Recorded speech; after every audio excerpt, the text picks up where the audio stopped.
Tinatanggap kong kasinungalingang nagawa ang kasal namin ni Jake.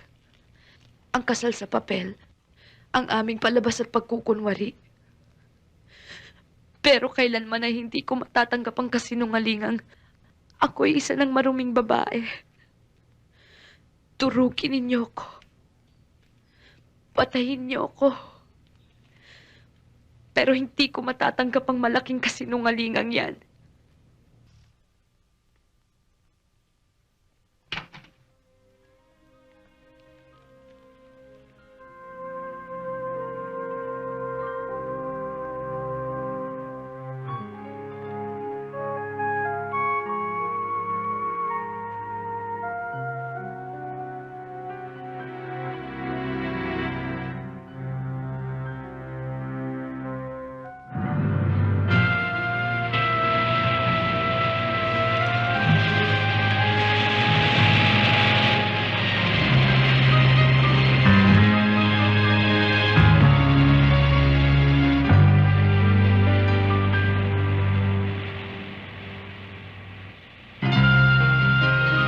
Bakit pinagtapat mo kay Henry ang tungkol sa ating tatlo ni Ara? Iiwanan mo ako. Magpapakasarap kayo sa bagay ng babaeng yon. Ni isang long-distance call man lamang ni hindi mo ako linimusan. Tapos ngayon magagalit ka sa akin? Hindi mo pa sinasagot ang tanong ko eh. Ano ba ang gusto mong palabasin, ha? Bakit binulgar mo kay Henry ang tungkol sa kasal namin ni Ara? Sa mulat mula pa. Hindi na ako nagtitiwala sa'yo at sa babaeng yon. Gusto ko lang makasiguro na hindi magkakalapit ang kalooban niyo. Kaya sinabi kong lahat kay Henry. Gusto ko ulisin ang dalawa magkabalikan. Jake, mahal kita. At hindi ko yata matatagalan ng 2 taong paghihintay. Hindi ako nakakatiyak sa magiging damdamin mo. Alam ko magbabago ka. At alam ko na mas malamang na manlamig ka sa akin at mapalapit ka kay Ara. Jake, mahal ni Henry si Ara. At mahal din ni Ara ang lalaking yun. Mahal kita, Jake. Mahal mo din ba ako?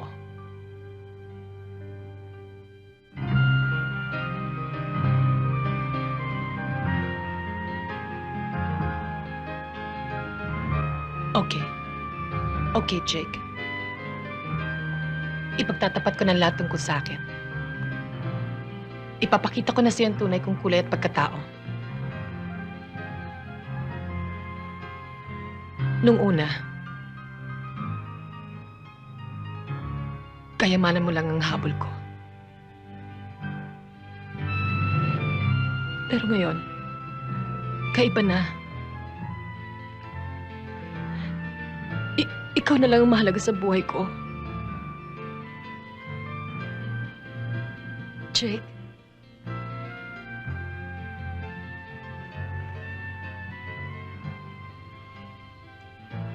Tell me honestly. You've fallen in love with Ara?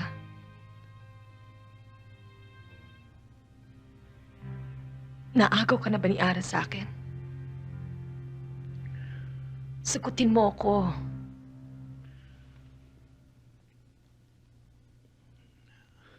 Jake?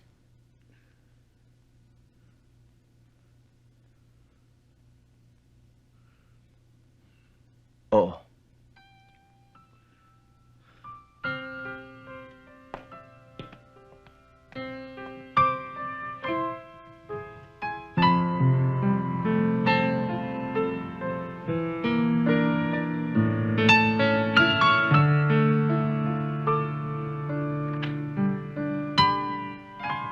Ano yung sinasabi ni Pilar na aalis ka raw? Oho, Mami. Saan ka naman pupunta? Uuwi na ho ako sa Cebu. Araw walang nagpapaalis sa'yo.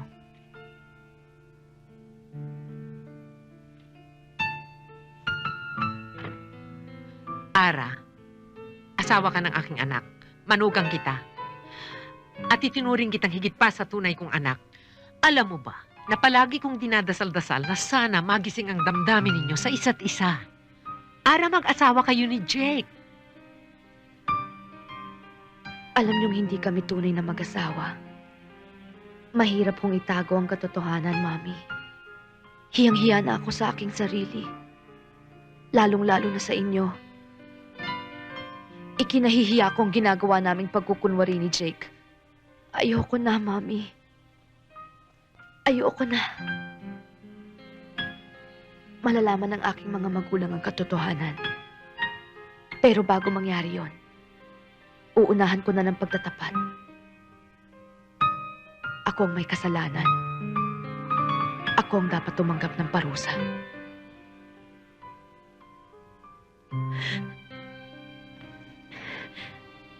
Mami, maraming salamat sa lahat ng kabutihang ibinigay ninyo sa akin.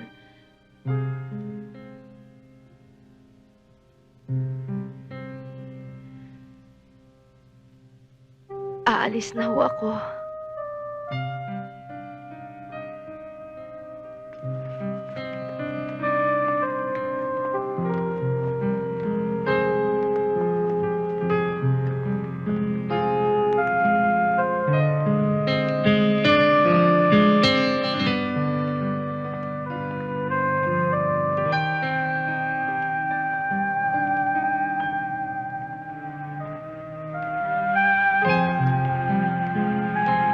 Si Ara, Nandyan ho, Miss Arian. Sasabihin ko sa kanya na...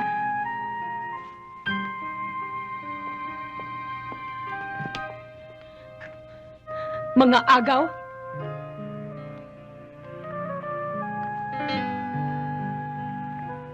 Inagaw mo na ang panahon ni Jake para sa akin.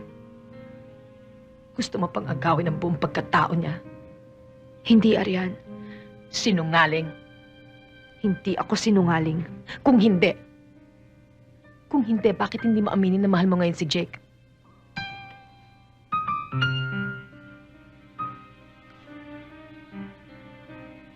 Di ka makasagot, ano? Sakang ipokrita. Santa Santita, palipat-lipat naman sa kung kani-kaninong lalaki.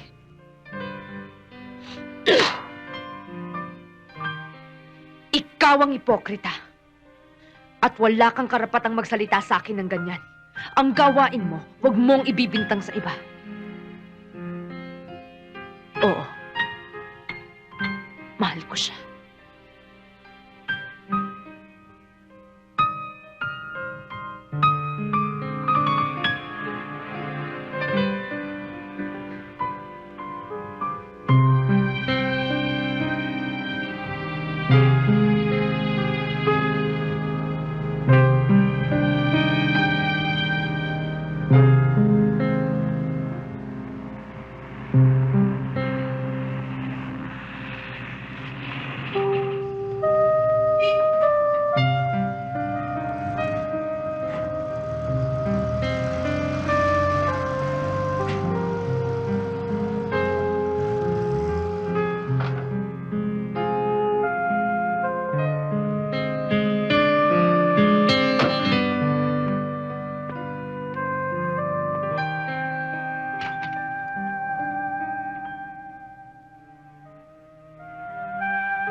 Umalis siya.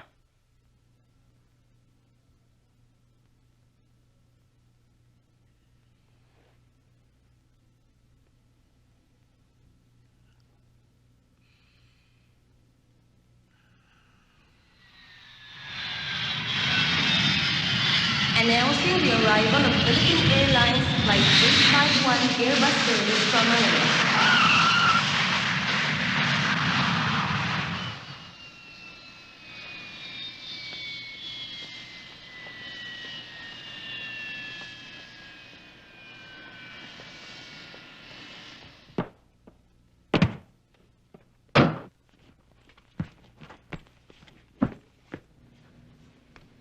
Thank Salamat you. ho.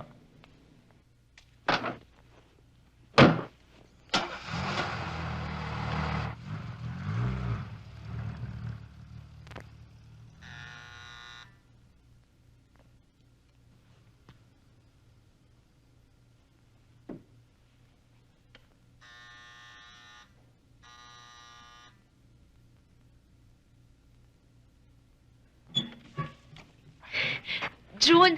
Ate! Mami! Mami!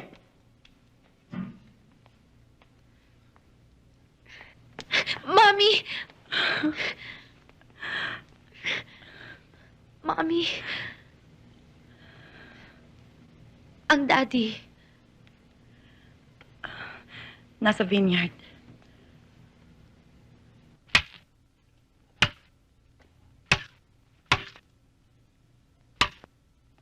Daddy?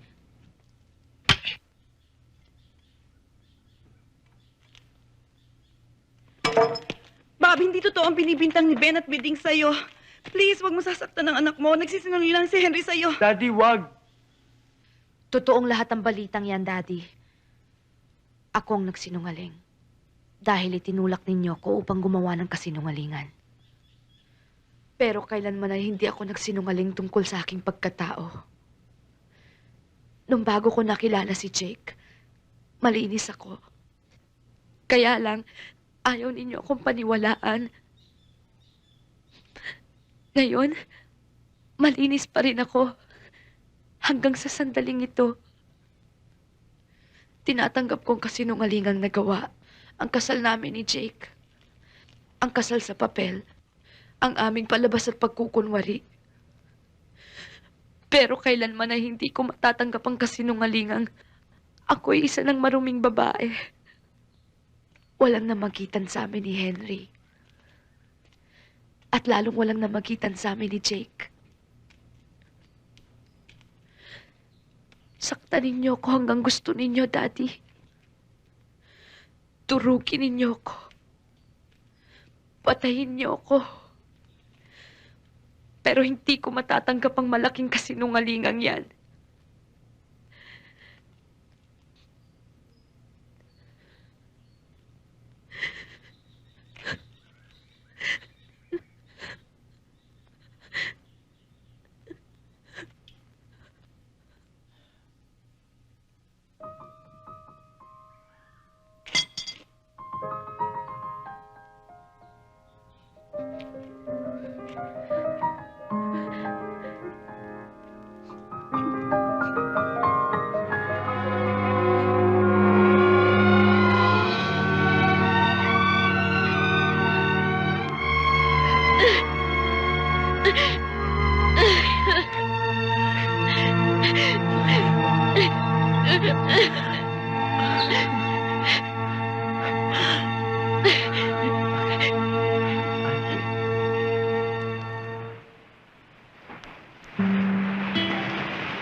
Malayong pinanggalingan ko.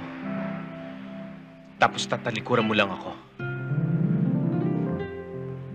Bakit, Ara?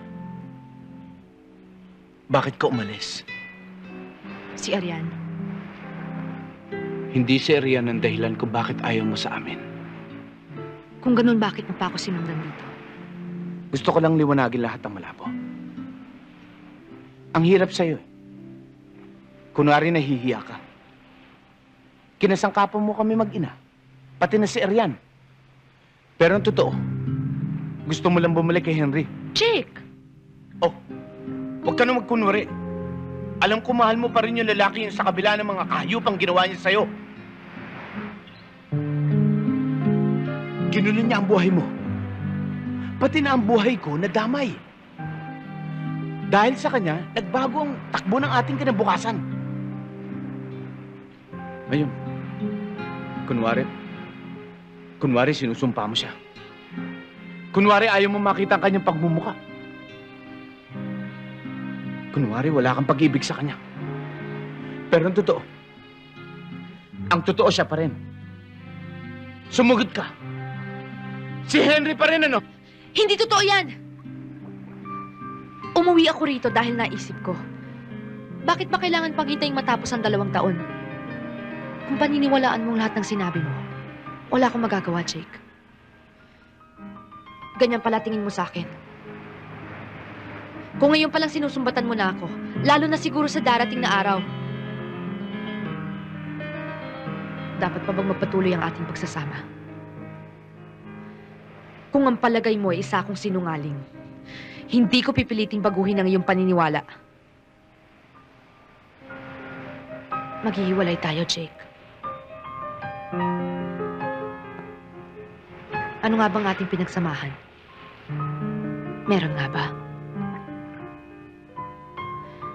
Balang araw, makakabayad din ako sa malaking pagkakautang ko sa iyo at sa iyong ina na kumupkup at tumulong sa akin. Naging bahagi na rin kayo ng buhay ko. Ara,